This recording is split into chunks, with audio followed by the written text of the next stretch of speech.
কলকাতার ইতিহাস আমরা কতটুকু আর জানি, যা আজ শুনলে মনে হয় রূপকথার গল্প। কিন্তু এ কথা রূপকথা নয়, ঘর বাস্তব। তাই হেয়ালি না করে বলি, কলকাতা আমাদের প্রাণের শহর, তাতেও একটা ইতিহাস থাকবেই। তাই আমাদের সংস্থার পক্ষ থেকে সেই ইতিহাস উন্মোচনের ক্ষুদ্র প্রচেষ্টা। কথায় বলে বন কেটে বসত। সুতানুটি গোবিন্দপুর কলিকাতা, তিনে মিলে কলকাতা। জন্মসূত্রেই ইতিহাসের সাক্ষী। এমনকি ১৯১১-২৭ আগের মুহূর্তেও ছিল ভারতবর্ষের রাজধানী।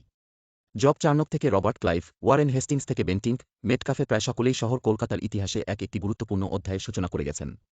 ব্রিটিশ শাসনের জন্মমৃত্যুর সাক্ষী শহর কলকাতা। সতীদাহ নিবারণ ও ভারতীয় প্রেসের মুক্তির দলিল এখানেই রচিত হয়েছিল। লর্ড মেকলে দণ্ডবিধির খসড়া করেন চৌরঙ্গিতে বসে। ইংরেজি শিক্ষার প্রবর্তনও হয়েছিল এই নগরে। স্যার উইলিয়াম জোনসের মতো প্রাচ্যবিদও সমগ্র জগৎকে আকৃষ্ট করতে সক্ষম হয়েছিলেন এই কলকাতা থেকেই। এই সেই শহর যেখানে বাস করতেন রাজা রামমোহন রায় থেকে শ্রী অরবিন্দ, গিরিশ ঘোষে দুভট্ট থেকে নটি বিনোদিনী, আবার ঈশ্বরচন্দ্র বন্দ্যোপাধ্যায় থেকে শিক্ষাগুরু আশুতোষ মুখোপাধ্যায়, এছাড়াও জেলেপাড়ার সংবাড়ি বা চণ্ডীচরণ সাহার কলের গানের বাড়িটিও ছিল। কলকাতা বিভিন্ন সময়ে বিভিন্ন বিশেষণে চিহ্নিত হয়েছে। রবার্ট ক্লাইভের দুষ্টনগরী থেকে মিছিল নগরী, আবার সিটি অফ জয় থেকে সিটি অফ প্যালেসেস। তবুও কলকাতার ইতিহাসের অধরা ও অনুচ্চারিত কাহিনীমালার নীরব সাক্ষী হয়ে আছে শহরের মানচিত্রে অবস্থিত অনেক ঘরবাড়ি।